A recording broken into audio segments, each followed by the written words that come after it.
गुरुर्देवो महेश्वरः गुरुः साक्षात् परं ब्रह्म तस्मै श्री गुरवे नमः।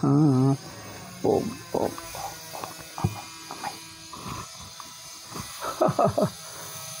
See, this place is a very beautiful place. As I start, there is a drilling started. So the drilling noise,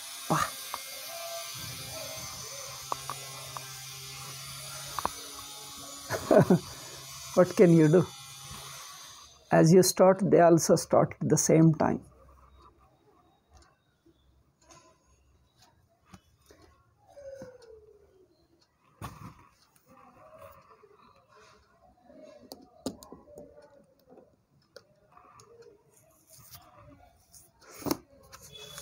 So we were discussing the 6th chapter.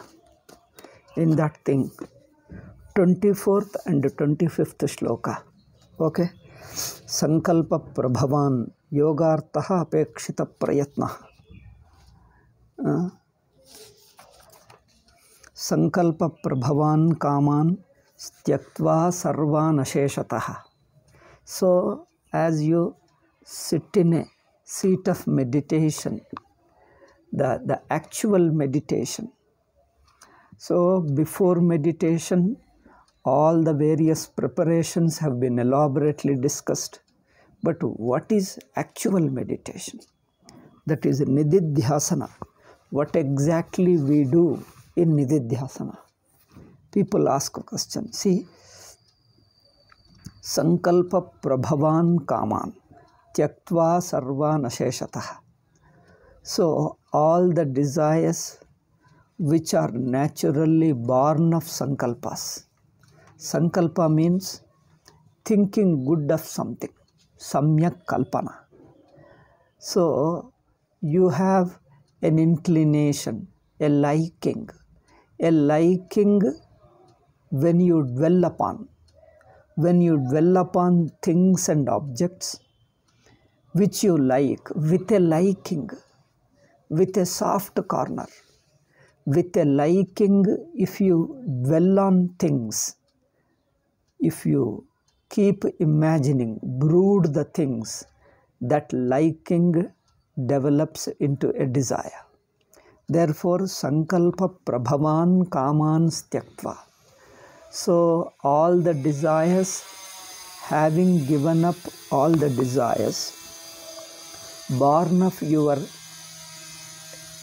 inclinations, in your likings, the desires which are born of likings, inclinations, when you give up means when you sit in the meditation seat, all the conscious desires, that means if you dwell on the things, if you brood on the things and beings with a liking, the desire becomes more intense. Then you don't think of them, consciously don't think of them. Then the desires go away. Go away means at least they go away from your conscious mind. That means don't push your desires further. Don't enhance the intensity of the desires. Don't further encourage them. So when you are sitting in meditation, don't think of those things and objects with a liking, with an interest. Liking or an interest intensifies the desires for them. Therefore, sarvan kaman, all the desires, tyaktva parityajya, sarvan aseshataha, nirlepena, without anything. Not that certain desires are good, that you are doing social service, that you are helping others. So helping others, doing something in the society, in the world, good karma, helping karma. He says no desire whatsoever. That means a thought, a sankalpa. That means no thought. I have to do something. That means if you have an agenda, if you have an idea, if you have a certain policy, certain ideals. So sankalpa can imply the ideals also. The ideals, agendas, intentions, plans, all those things. If you have a plan, the plan springs, becomes a desire in your mind. If you have an agenda, plan, ideas, he says, just set aside all your plans, agendas, ideas, either of today or tomorrow or for eternity. No plans, no ideas, nothing. As if you have just left everything and remain alone with no plan, no idea, no agenda. Has a person ever lived like that? This is really a beautiful thing, a sannyasa. People generally never live without any plans and ideas, nothing, no plan, no idea, just to sit there.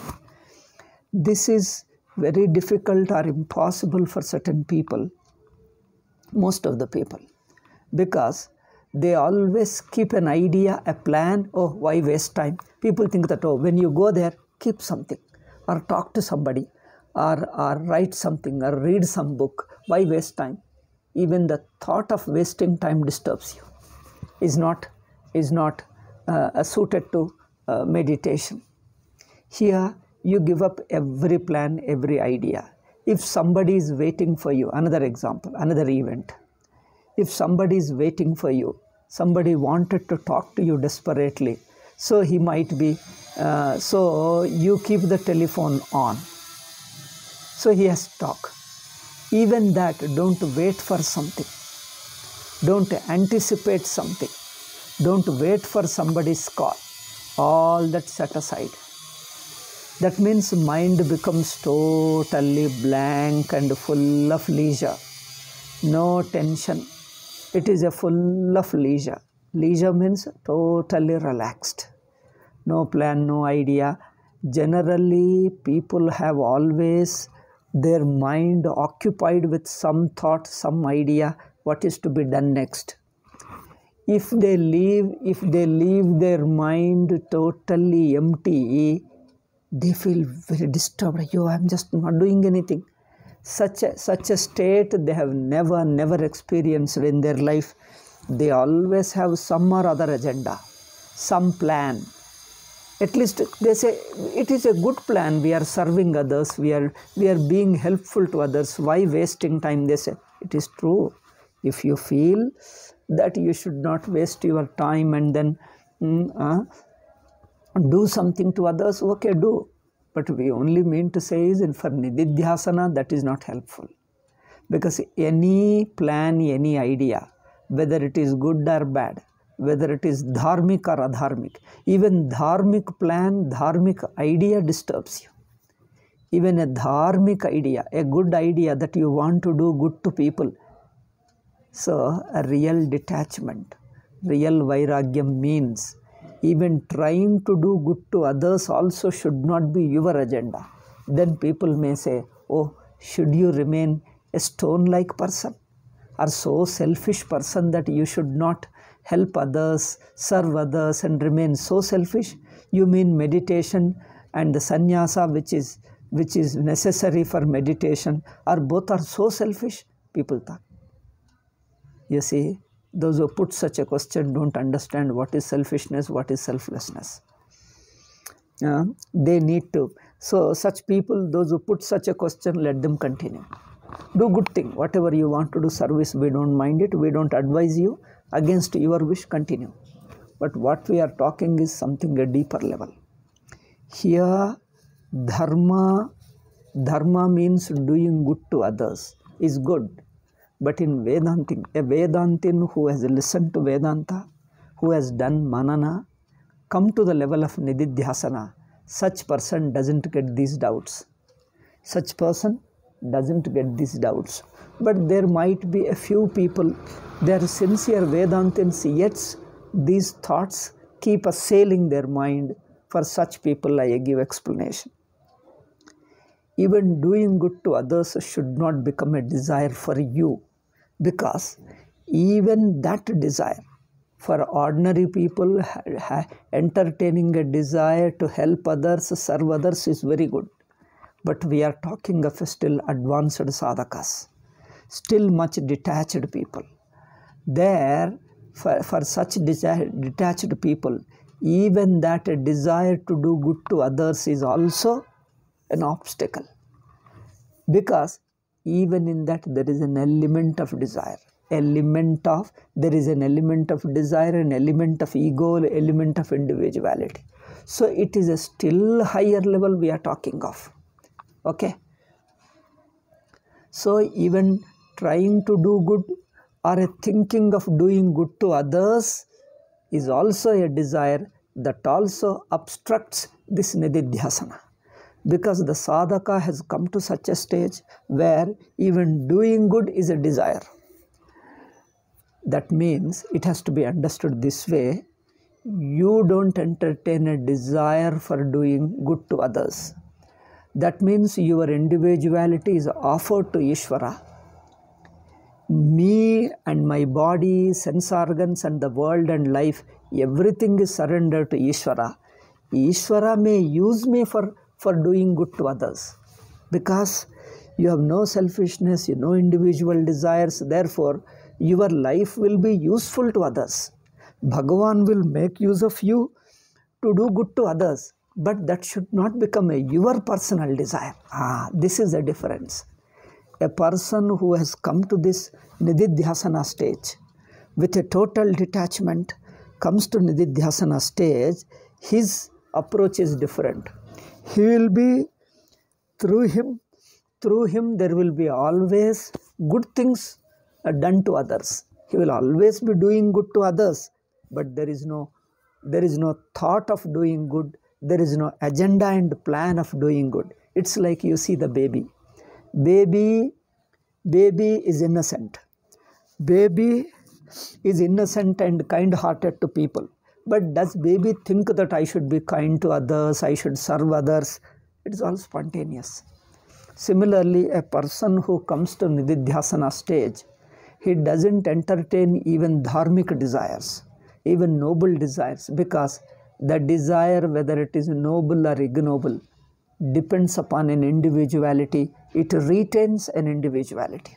So here nididhyasana is to drop, transcend even that mild, faint individuality. Even that has to be transcended. Therefore, it is a stage of nididhyasana there, even that. So, then how do you do that? When you see any desire, for any desire to be entertained, individuality is required. Then if you transcend individuality, you mean all desires go away, even good desires go away? See, good desires do not spring from individuality. Ishvara may use him. That is a difference. See, the difference is that they become spontaneous. It only means that they don't become your conscious individual sankalpas, but they become more spontaneous. Without disturbing you, they become spontaneous. Therefore, if Ishvara uses you for the good of others, society, let him use. You don't resist it. But you don't entertain a personal desires. Oh, I must do. Don't entertain that. Don't feel a burden of doing something good to others. So doing good to others, don't make it a desire, a burden putting upon you. Don't put upon you. You leave yourself to Ishvara. Ishvara may use you in whatever way he likes to serve the society or people or devatas, manushas, prani or animals, anybody, whole beings, entire universe. So in that way, your individual sankalpa you will be surrendering, you will be renouncing. So in renouncing individual desires, it is not the desires, it is the individuality that is renounced. See, then you become a vehicle, simple, innocent vehicle. Desires may arise, but they don't arise as an individual desires. They may just thoughts arise and they just get executed on their own, not your thought. You don't feel that you are doing it. You remain like a mirror. Things come, get reflected and go away. Mirror doesn't attach. Mirror doesn't retain any particular reflection. When it is in front of you, it reflects. When it goes away, mirror is clean. That means even while the thing is reflected, the mirror doesn't retain anything. Similarly, Sankalpa Prabhavan Kamans Tyaktva Sarvan Aseshatah. 24th shloka in the 6th chapter. All the desires born of your personal liking, personal interest, personal ideals. Okay? Personal liking, personal ideals, personal interest, all this is centered upon individuality. Those things you give up. Manasai Vendriya Gramam Viniyamya Samantataha. Then Manasa Eva Indriya Gramam. Then all the sense organs, Viniyamya, bringing back. Niyama means holding them, controlling them from all the object. Means let your sense organs and mind don't pay attention. See, two things are there. To pay attention to external objects and things, to think of them, to remember them. Three things are there. Either you recall the past, your mind will be dwelling on the past events, good or bad, or it is directly perceiving the present objects, or you will be imagining about the future things, maybe good things, but still you are imagining. So, either the past events, or the present good things, present perception, or the future imagination. All the things you drop. Therefore, for dropping these things, two things are there. One is embedded motives, embedded interest. Maybe good interest, but it is an interest. So, the embedded interests in the mind, you just empty them. Empty means don't consciously entertain and further cultivate it. So, the mind becomes free. Then the motives, the subconscious mind, you remove them. Then the conscious mind also, don't think of the world or worldly objects, whether good or bad, whatever it is, just leave them where they are, whatever they are, let them be whatever they are. That means leaving only means you are not feeling any responsibility, you are not feeling any bound and duty that I am to do something and because I am just nobody. My very existence is nothing. World is not dependent upon me. Therefore, world is in Ishvara's hand and he will run it and he will look after it. I am just nobody. I don't make myself more important here. Generally, in doing good also, people feel I become an important. Because if I don't do, what will happen to them? I should become important. Here, my importance, I just surrender. Because the me, the individual me, I surrender.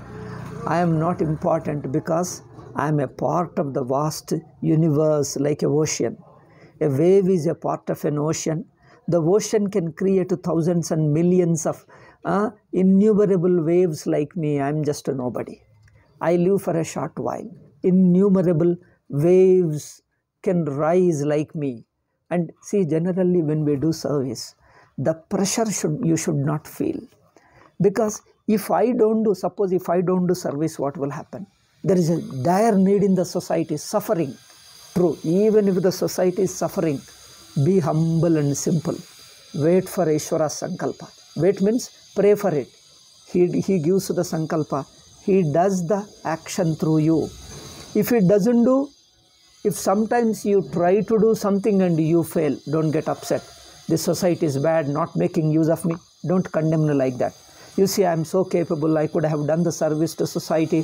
Society is not making use of me. I am capable and all those things. I just want to do only for society. I just don't want anything for me. Even that, why they are not making use of me? Even that, see, feeling self-importance again creates a problem. If God uses me in a particular way, to be useful to society, He may use. If He doesn't use me, probably He doesn't want me and He wants to use somebody else. He may want somebody else. He may want to give credit to somebody else. You may be capable, somebody may be less capable, but He will use him for doing something. See, sometimes less capable people achieve things. They get credit in the society. More capable people remain unknown to society. Here you see, don't think that all capable alone get the good name. Sometimes less capable, incapable people also accidentally do certain things, good things. Ishvara achieves things through them. And if He doesn't do, even though you are capable, He just doesn't allow you to do. or your efforts fail, don't worry. This is where you have to just surrender to Ishvara. If he allows me, uses me for certain things, let him use. If he doesn't want me to use me and wants to use somebody else to achieve the thing, let him do. Everything you leave it to Ishvara. I should not become an important thing. Even as an instrument, my importance shouldn't be there. I shouldn't assert my importance. So that means my individuality I am trying to retain. So this is what Manasai Vendriya Gramam Viniyamya Samantataha. So you gather all your sense organs and mind from the attention, from the preoccupation of the external world and objects. The mind, generally mind and sense organ are always in attention, always engaged in the objects alone, just to bring them. Now what is happening, what is next program, who is going to do what, all that is immaterial to me. Immaterial to me means here the withdrawal, withdrawal from everything, the vairagya, preparation for meditation doesn't mean insensitivity, note it. The mind doesn't become self-centered and insensitive. It becomes more sensitive, more selfless. That means it lives in the hands of the main source. That is Paramatma. Paramatma is the main source of our thoughts and our actions and everything. He has been making me to do all these things all these days. One who has made me to do all these things, he will continue. Then why should I bother personally? That is the point. So here, same Bhagavan who has been making the people to do, me and you and all people, everybody. Not only it is Ishvara is inspiring me alone, everybody, all the things, whoever is doing anything, it is Ishvara alone is doing. So therefore, when Ishvara alone is doing through everybody, he does through me also. He makes me to do things whatever I do. Because he does the same thing to everybody. So it is so natural to Ishvara. It is common to all. So when I surrender to Ishvara, when Ishvara alone does everything through me, then it is nothing special. That I have surrendered and he is functioning through me is nothing special, because that's how he does it. Whole universe he does like that. Bhagavan, Ishvara functions, manifests to the universe. He uses everybody as an instrument, not only me and you. See, surrender doesn't mean my surrendering alone. See that everybody is an instrument of Ishvara alone. Most of the wicked fellow, good person, bad people, wicked, asuras are also in the hands of Ishvara working and functioning. Then don't look upon any individual action as an individual. Any action, anything nothing is individual. Okay? Just as I am an instrument, not only I surrendering, I think that I am surrendering, everybody is surrendering, everybody is already in the hands of Ishvara.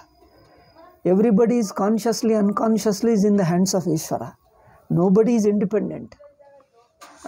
People, they may feel arrogantly they are independent, they are thinking they have their own will. Even their arrogance, their independent thinking, their own arrogant thinking and actions are also within the control of Ishvara's power alone. With all their ego and power, do they transcend do they go against Ishvara's will? See, even if the most arrogant asura, Hiranyakashipu, who was torturing, persecuting Prahalada, do you think that Hiranyakashipu's actions are going against Ishvara? Ishvara is worried and restless. I am unable to control Hiranyakashipu. Even Hiranyakashipu's actions are within the control of Ishvara alone. That's what Prahalada says.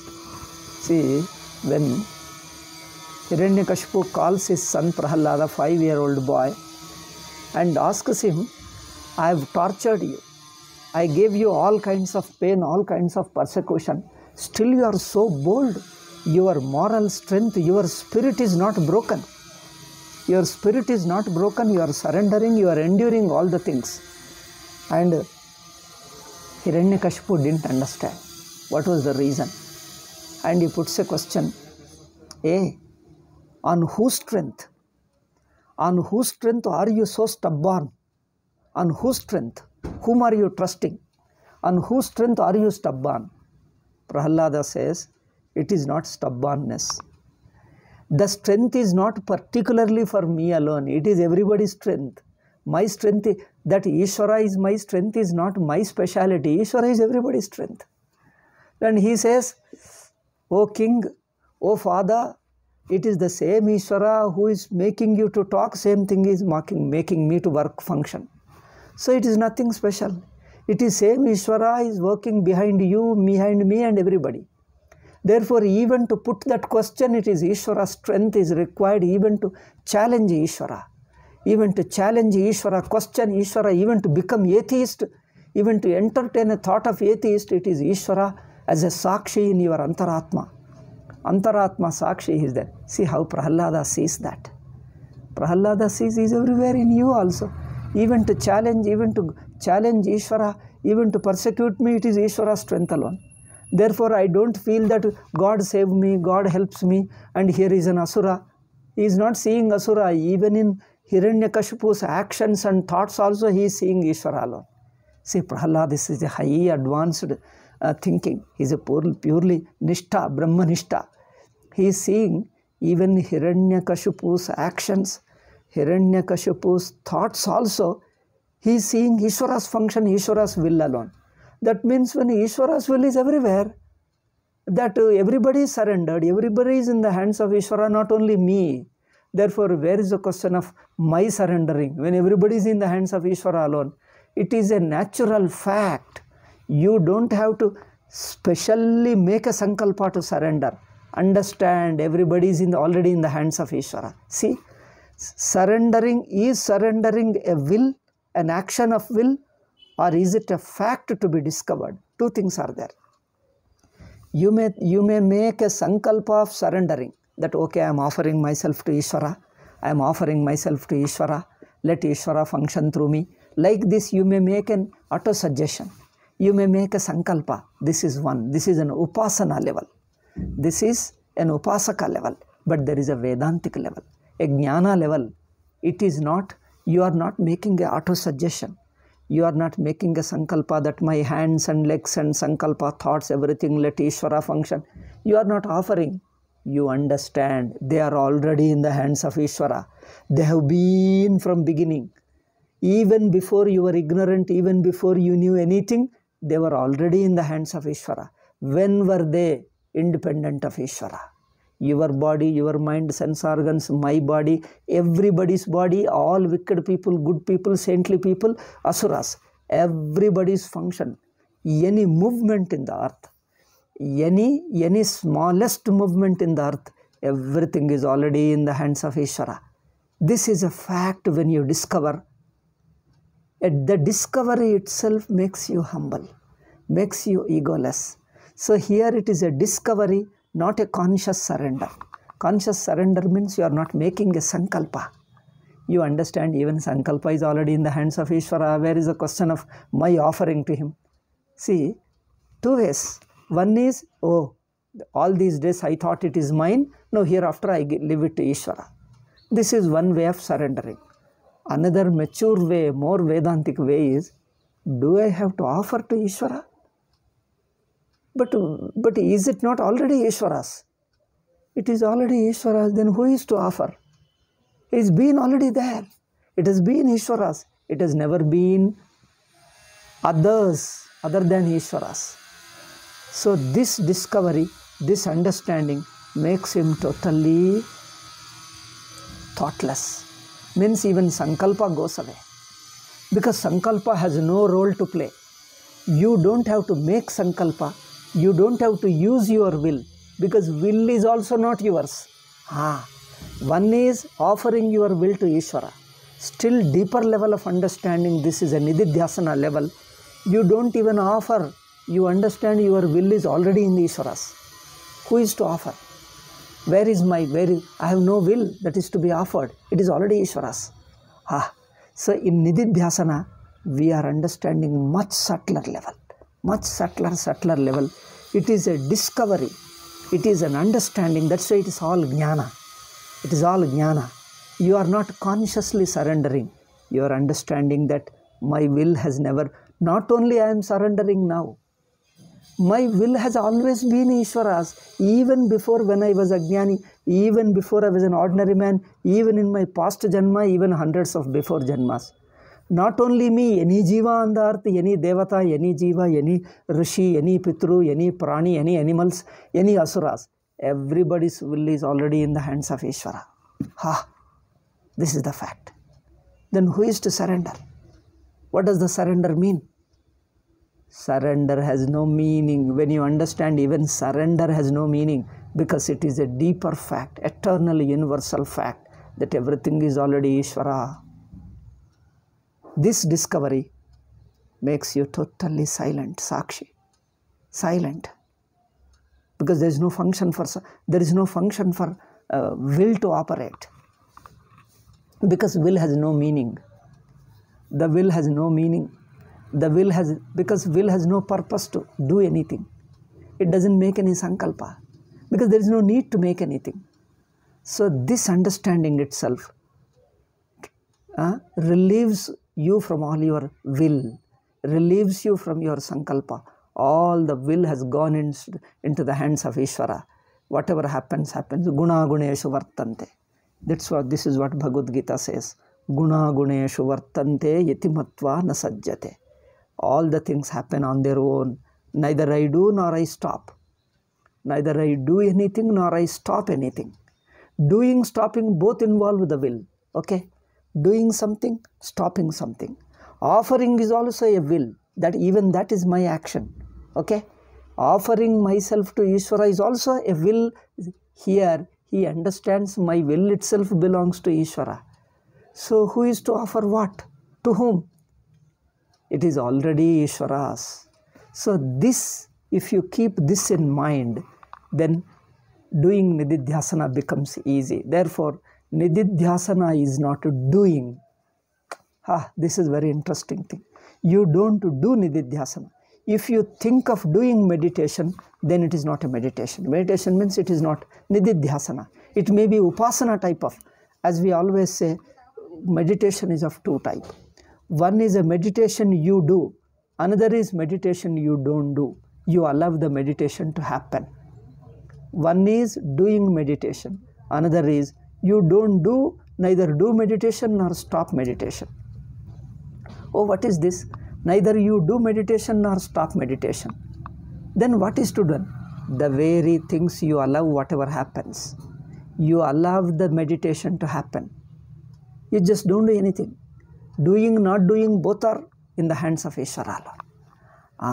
So this Nididhyasana is a very peculiar thing. I tell you, nobody can teach Nididhyasana. It is very difficult. It is impossible to teach. Because it is not something you can do. Therefore, they say, teach me how to do Nididhyasana. I cannot teach you, nor you can do it. It happens on its own. You can't do it. Okay? If you do it, it becomes Upasana. It is good. Upasana also is good, do it. But Nididhyasana, what is Nididhyasana? How to do it? It grows upon you if you listen to Vedanta properly. Vedantic Shravana and Manana prepares your mind for Nididhyasana. Nididhyasana is like a flow of water. Okay? Nididhyasana is like a flow of water. It flows. Nobody has to teach the water to flow. Okay?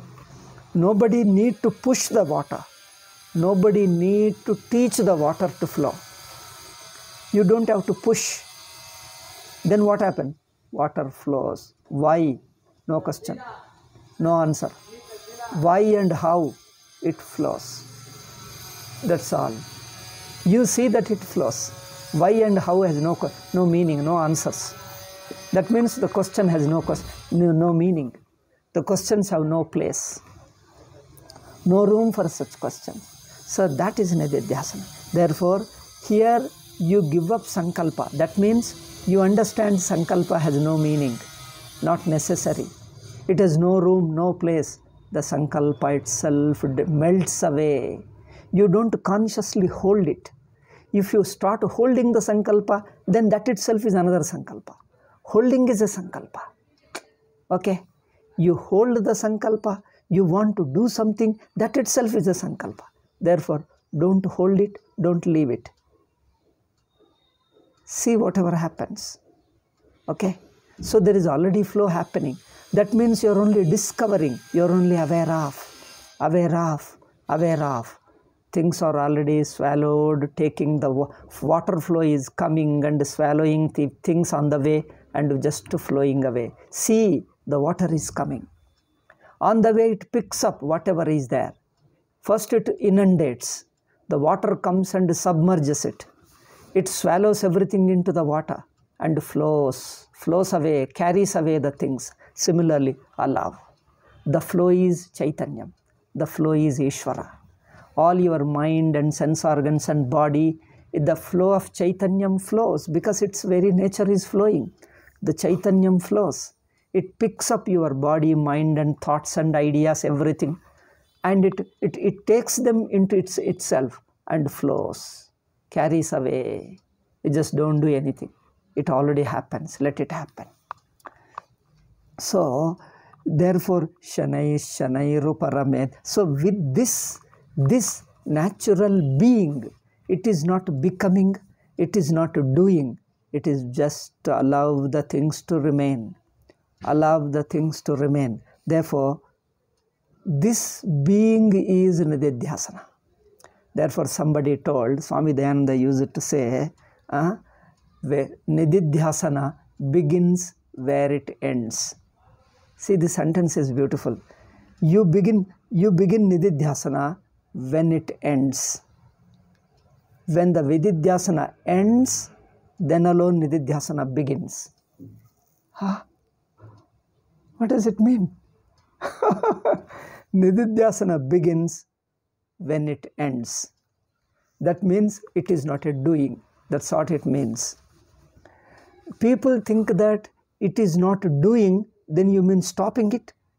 Oh my God, your opposite reaction. You are doing opposite reaction. That again is a will. Doing is will, stopping is also will. Then they say, then what do you want me to do? Again you are expecting to do something. You are expecting an instruction to use your will. Okay? When people ask a question, they are expecting an instruction to use their will in that direction. Vedanta or Nididhyasana teaching is not giving you instruction how to use your will. Understand, will melts away. See how will melts away. You are not using the will. Will is melting away. Okay? This is a very peculiar thing. I think you cannot instruct. You cannot instruct a person into Nididhyasana. See, I have been explaining. I am not explaining. I am just touching the various angles of it. In these things, the thing clicks on its own. If it clicks in your mind, it clicks. If it doesn't click, you can't do anything. You just listen. Pay attention. Just a relaxed way. Pay attention and just to pay attention. Listen. Listen, listen. It may click. That's all. You again give another opportunity. Another opportunity. Another opportunity. It is something like doctor makes an injection. Now, when you say, I am taking an injection, taking means what do? You stretch your hand and take it? No. Taking an injection means remain silent. You allow whatever happens, let it happen. You just don't resist it, protest it, or do something or stop something. Just remain wherever you are. Allow the things to happen. That's all. So, taking injection, though it is a verb, taking is a verb in English you use. Taking injection, but you don't do anything there. There is no kriya. There is no kriya. There is no act. There is no act on your part. Similarly here, Nididhyasana is not doing. Then is it stopping? Not stopping. Then neither doing nor stopping. Then what do? It is exactly that. Neither doing nor stopping. Then how can you do that? Either you have to do it or stop it. If neither, then what do? Again you are expecting. You are expecting some instruction to use your will. The very will melts away into it. You see how it already melts away. Therefore, Manasai Vendri, first mind, bring the mind from the external things. Don't consciously entertain any desire. Then at that stage, next shloka comes Shanai Shanai Ruparamet Buddhya Dhruti Grihitaya. Then what to say that Nididhyasana? Uparamanam. He used the word beautifully. Uparamanam is relaxing. See, is relaxing an action? Is remaining an action? Is remaining an action? Doing is an action. Is remaining an action? Speaking is an action. Is silence an action? Remain silent. Speaking is an action. Is silent, remaining silent an action? People say just remain silent. What do you do? Remain silent. Silent is a condition before you start speaking. Okay? Silent is a condition before you start speaking. So, silence is already there. So, to remain what you already are, what do you do? What do you require to do? It is already there. It is already there. Just to be aware that it is already there. Already there. Already there. That's all. So, fasting is another interesting thing. Fasting, what do you do in fasting? Do you do? Eating is an action. Is fasting an action? Fasting is something before you eat. Before you eat, fasting is already you. Fasting is what you are. It is already a state which you are. Similarly, Uparamanam Shanai Shanai Ruparamet. Uparamanam means allow the. Uparamanam is not doing. Uparamanam means relaxing, withdrawing. Relaxing or withdrawing. But relaxing, withdrawing is not an action. It is just allowing the things to be relaxed. Shanai Shanai Ruparamet Buddhya Dhruti Grihitaya. Buddhya. Buddhi means with a mind. I thought, what is that? Dhruti Grihitaya. Dhruti, you have to see the 17th or 18th chapter. Dhruti is talked of three ways. Satvika Dhruti, Rajasa Dhruti, Tamasa Dhruti. That Dhruti has to be brought here. Okay? Satvika Dhruti. Satvika Dhruti is, you don't do anything. When the mind gets disturbed, desires come, don't encourage them, that's all. Don't encourage the desires, don't encourage the rajas. Just remain silent. That's all. That is, Dhruti is very Satvika Dhruti. Satvika Dhruti remains silently, mind is holding on to a natural state. You start loving that Satvik state. You start loving a natural state of awareness. That alone is Dhruti. Rajasa Dhruti is an action. Dhruti means a stubbornness. Dhruti means a commitment, a dhairyam, courage. The tamasa courage is, the tamasa stubbornness is laziness. Let him do anything, he won't move at all. A lazy man, hey, come on, we are getting late, wake up. Come on, we have to go. He says, hey, don't you know that we have to go now? I know. Then why are you so late? We are getting late already. He just does, nothing moves in his mind. How to say that laziness I am trying to describe. How lazily lazy. How lazily lazy. Nothing moves him, nothing touches him. Stubbornly lazy. Effortlessly lazy. Effortlessly lazy. That means a stubbornly lazy. That is a tamasic dhruti. Or Rajasa dhruti is motivated of a desire. Satvika dhruti is for brahmacharya. You require a satvika dhruti. That means you don't go for indulgence. You don't go to enjoy the things. Remain just where you are. Remain in a satvika state of mood. Just enjoy remaining satvik. Not a consciously you cultivate a desire. So that satvika strength, an inner strength of being natural. that inner spirit of inner courage of being natural is called Sattvika Dhruti. Anyway, there in the 18th chapter you can see more. So, Buddhya Dhruti Gruhitaya. Here, Dhruti, the dhairyam, the courage required is not to do something, but not to get disturbed. See, when somebody is shouting, you remain silent. Still loudly shouting, don't get disturbed, remain silent. So this is the courage. In spite of disturbance, you remain undisturbed. There also you require a courage, a strength. What strength is that? What courage is that? See, it is a silent courage, a natural courage. So that is a dhruti, that kind of courage you require to be able to hold on to your meditative state. You just love to be the meditative state. You love to be in that state of meditation. The very love gives you strength to remain there. Let anybody disturb. Let a thought come, you just ignore. Let somebody try to talk, you just don't pay attention. Just remain, a natural remain. Therefore, Buddhya Dhruti Grihitaya, Shanai Shanai Ruparamed. This point we have to discuss. I think it may not be enough today. We'll discuss in the next Sunday. So this is a one weekly one talk. So we had a long gap due to many reasons. So after my journey, I came back 2 days ago.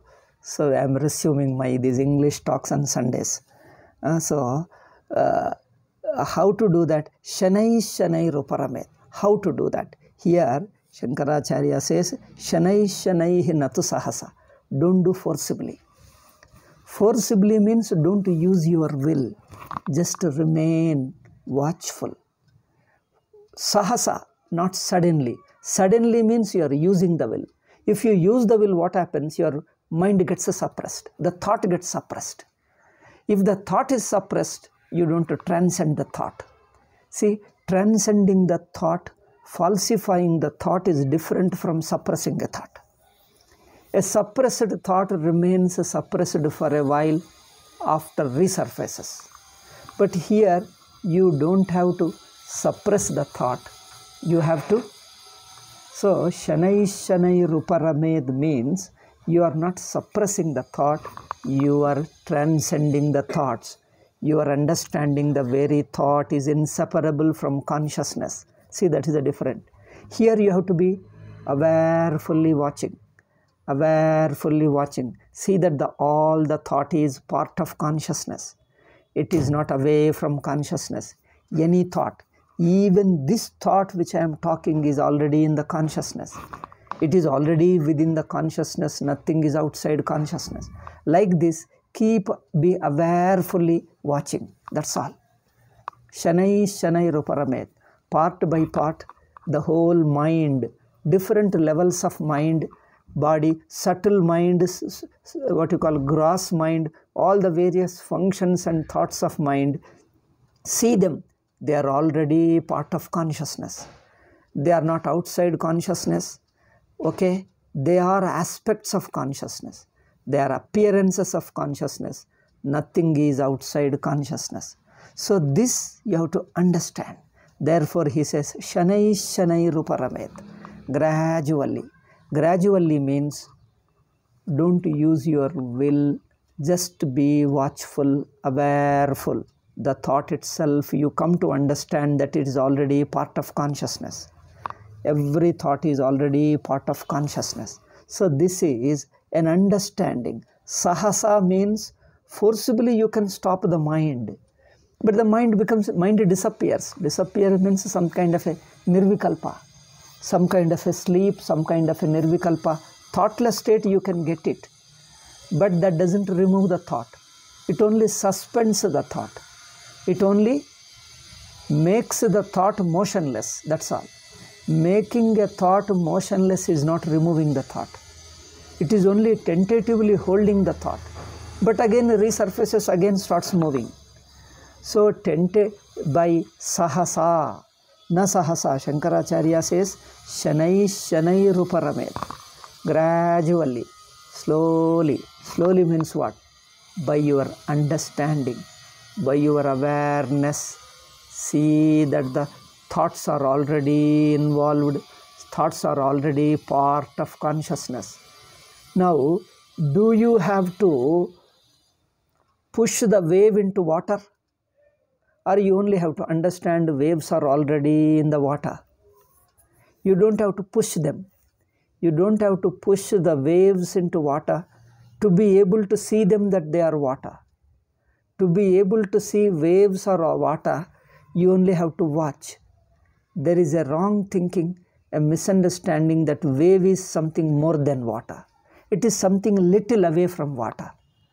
At least at the edge of water, it is little more than water, little different from water. The thought of difference is wrong, is false.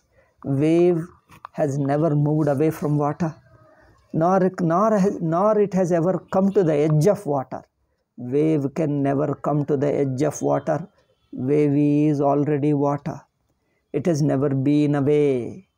The wave has never been away from water. The sound has never been away from silence.